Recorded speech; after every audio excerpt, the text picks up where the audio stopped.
দুটি স্পেসিফিক বিষয়ের উপর কেন্দ্র করে মানববন্ধন। এর প্রথমটি হচ্ছে যে রাকসু নির্বাচনের খসড়া ভোটার তালিকা, রাকসু নির্বাচনের আচরণবিধি এবং রোডম্যাপ অনুযায়ী যে রাকসু নির্বাচনের ধাপসমূহ রয়েছে এ অনুযায়ী রাকসু কার্যকর করার জন্য প্রয়োজনীয় ব্যবস্থা নেওয়া। এটি ছিল প্রথমটি।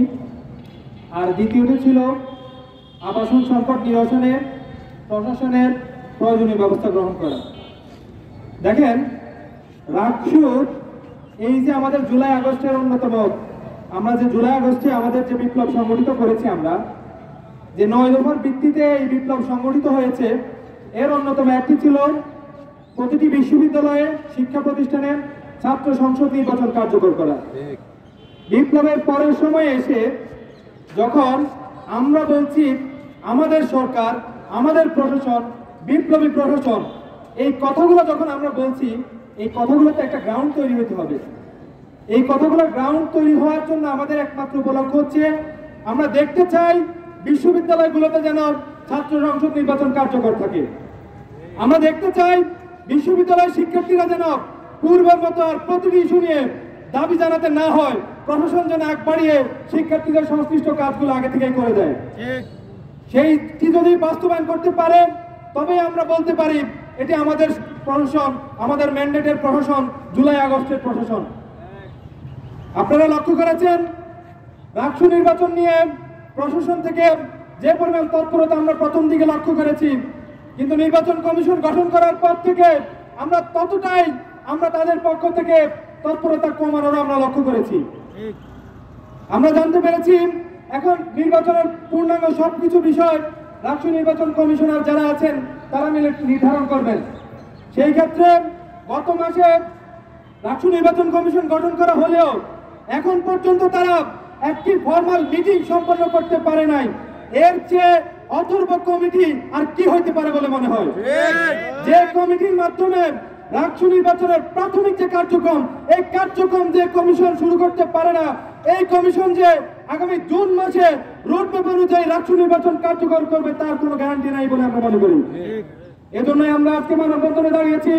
আমাদের এই আজকের আন্দোলন আজকে সীমাবদ্ধ থাকবে না, আমরা গতানুগতিক আন্দোলনে সীমাবদ্ধ থাকবো না। আমরা আমাদের ধারাবাহিক আন্দোলনে ফিরে যাব যতদিন না পর্যন্ত শিক্ষার্থীদের অন্যতম ম্যান্ডেট, জুলাইয়ের অন্যতম দাবি রাকসু কার্যকর না হচ্ছে, আমাদের আন্দোলন থেকে আমরা কখনো পিছপা হব না।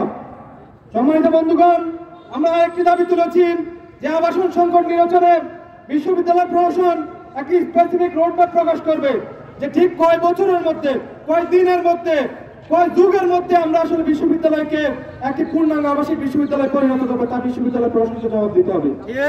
বিশ্ববিদ্যালয় প্রশাসনকে আমাদের কাছে জবাব দিতে হবে যে ঠিক কতদিনের মধ্যে তারা শতভাগ আবাসনের আওতায় আমাদের শিক্ষার্থীদেরকে নিয়ে আসতে পারবে।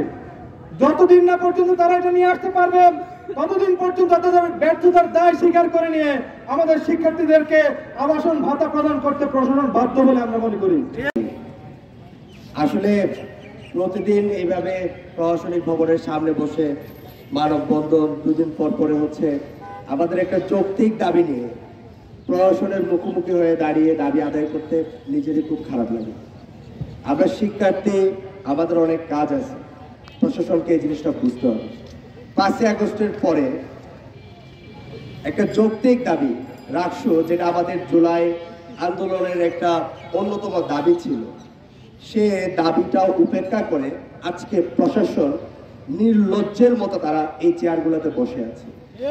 এই প্রশাসনের ভিসি প্রভিসি প্রত্যেকটা বেঈমান, তারা রক্তের উপর দিয়ে দাঁড়িয়ে তারা শিক্ষার্থীদের সাথে প্রতিনিয়ত প্রতারণা করে যাচ্ছে। রাজশাহী বিশ্ববিদ্যালয়ে একটা সিন্ডিকেট আছে, একটা অথর্ব সিন্ডিকেট। এই সিন্ডিকেটের মধ্য দিয়ে রাকসুর একটা রোডম্যাপ তারা সিন্ডিকেটের মধ্য দিয়ে পাস হয়েছে। আজ পর্যন্ত একটা রোডম্যাপের কোনো ডেট এবং তারিখ অনুযায়ী কোনো জিনিসই বাস্তবায়ন হয় নাই। এই সিন্ডিকেট কি করতেছে? যে সিন্ডিকেটের শিক্ষকদের সম্মতিতে যে রোডম্যাপ পাস হয়েছে, সেই রোডম্যাপ অনুযায়ী যখন কাজ হচ্ছে না, সিন্ডিকেট কেন জবাব নিচ্ছে না? এই অথর্ব সিন্ডিকেট রেখে কাজ কি? সিন্ডিকেট যদি শুধু লোক দেখানো কাজই করে থাকে তাহলে এই সিন্ডিকেটের কাজ কি? রাকসুর জন্য আমরা শুনছি একটা নির্বাচন কমিশন গঠন করে দিচ্ছে। এই নির্বাচন কমিশনের এখনো পর্যন্ত অফিসিয়াল কোনো বক্তব্য আমরা দেখতে পাইনি, তাদের কোনো কার্যক্রম আমরা দেখতে পাইনি। বেশ কয়েকদিন আগে একটা সংবাদ সম্মেলন করেছিলাম। সংবাদ সম্মেলন করার পর প্রশাসনিক দপ্তর থেকে আমাদেরকে জানানো হয়েছে আগামী 2 দিনের মধ্যে দেওয়া হবে। দিন দুপুরে বসে এইভাবে মিথ্যা কথা তারা কিভাবে বলতে পারে? এখনো পর্যন্ত আমাদেরকে সেই ভোটার লিস্টটা, ভোটার তালিকাটা আমাদেরকে এখনো দিতে পারে না। এই প্রশাসনগুলোর যদি লজ্জা থাকতো বিন্দু পরিমাণ, তারা অন্তত তাদের এই চেহারা নিয়ে শিক্ষার্থীদের সামনে দাঁড়াতো না। এগুলো একটা বেইমান, তারা ফ্যাসিস্টদের চেয়ে কোনো অংশে কম না। তারা আজকে বিশ্ববিদ্যালয় পরিচালনা করতে পারতেছে না। এটা একদম দিন দুপুরের মতো আলোর মতো একদম স্বচ্ছ এই ব্যাপারটা। তারা আজকে বিশ্ববিদ্যালয় পরিচালনা করতে পারতেছে না। বিশ্ববিদ্যালয় এখনো পর্যন্ত নিরাপত্তা জোরদার করতে পারে না। কোন জিনিসটা 5 আগস্টের পরে উল্লেখযোগ্য হারে আমাদের কাঠামোগত পরিবর্তন আমরা দেখিনি। আবাসন সংকট রাজশাহী বিশ্ববিদ্যালয়ের একটা দীর্ঘদিনের সংকট। এখনো পর্যন্ত সেই সংকট নিরসনের জন্য কোনো পদক্ষেপ তারা নিছে সেটা আমরা এখনো শুনিনি। অথচ প্রশাসন প্রায় 8 থেকে 9 মাস হয়ে গেছে তারা আজকে এই পদে বহাল।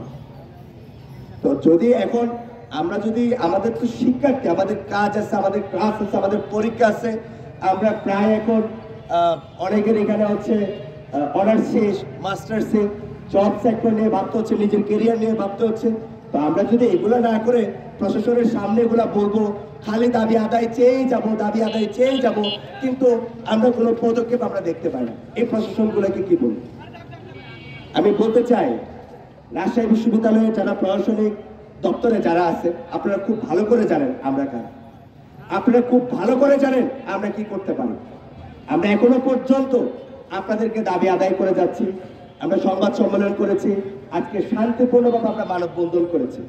আমরা আপনাদেরকে বারবার মেসেজ দিচ্ছি, কিন্তু আমাদেরকে বাধ্য হতে বাধ্য করবেন না। যদি আমরা বাধ্য হই, এই বাংলার রাজশাহী বিশ্ববিদ্যালয়ে বাংলার মধ্যে আপনারা থাকার জায়গা পাবেন না, পালানোর জায়গায় খুঁজে পাবেন। সুতরাং ফাঁকতামো রাখেন, বেইমানি বিশ্বাসঘাতকতাগুলো রেখে শিক্ষার্থীদের কাতারে আসেন। আজকে হলগুলাতে দেখেন, হলগুলার কি সম্মানিত সুধী, আপনারা জানেন এই রাকসু নির্বাচন কোন রাজনৈতিক দলের নির্বাচন নয়। এই রাকসু নির্বাচন সেটা এই রাজশাহী বিশ্ববিদ্যালয়ের 36,000 শিক্ষার্থীদের প্রাণের দাবি। আপনারা জানেন জুলাই বিপ্লবোত্তর এই বাংলাদেশে অন্যতম আমাদের দাবি ছিল প্রত্যেকটা বিশ্ববিদ্যালয়ের কেন্দ্রীয় ছাত্র সংসদ কার্যকর করা। আমরা এখন দেখতে পাচ্ছি সারা বিশ্ববিদ্যালয়ের জুলাই যোদ্ধারা তারা দুর্বৃত্তদের হাতে হত্যা হচ্ছে। এই হত্যার শিকারের অন্যতম কারণ বাংলাদেশের প্রত্যেকটা পাবলিক বিশ্ববিদ্যালয় আজ অনিরাপদ। আপনারা জানেন এই পাবলিক বিশ্ববিদ্যালয়ের কেন্দ্রীয় ছাত্র সংসদ যদি কার্যকর হতো, তাহলে কোনো রাজনৈতিক শক্তি, তাহলে কোনো লেজুর ভিত্তিক ছাত্র সংগঠন সাধারণ শিক্ষার্থীদেরকে হুমকি ধামকি দিয়ে কোনো কথা বলার সাহস তারা পেত না। আজ বাংলাদেশের প্রত্যেকটা বিশ্ববিদ্যালয়ের যে ছাত্র সংসদ সেটা অকার্যকর বলেই বিভিন্ন এই সুশীল লীগ এবং বিভিন্ন দুর্বৃত্তরা আর শিক্ষার্থীদের হত্যার মতো ঘটনাও তারা ঘটাচ্ছে। সুতরাং আমরা বলতে চাই, রাজশাহী বিশ্ববিদ্যালয় প্রশাসন যে অথর্ব নির্বাচন কমিশন গঠন করেছে, তাদেরকে খুব দ্রুত সময়ের মধ্যে রাকসু নির্বাচন কার্যকর করার জন্য বাস্তব পদক্ষেপ গ্রহণ করতে হবে। পাশাপাশি আর একটা বিষয় বলতে চাই যে আমরা অত্যন্ত দুঃখের সাথে আজকে রাজপথে নেমেছি যে রাজশাহী বিশ্ববিদ্যালয় 72 বছর পার করার পরেও আজ শতভাগ আবাসিক নিশ্চিত করতে আমাদেরকে রাকসু কার্যকর করবেন।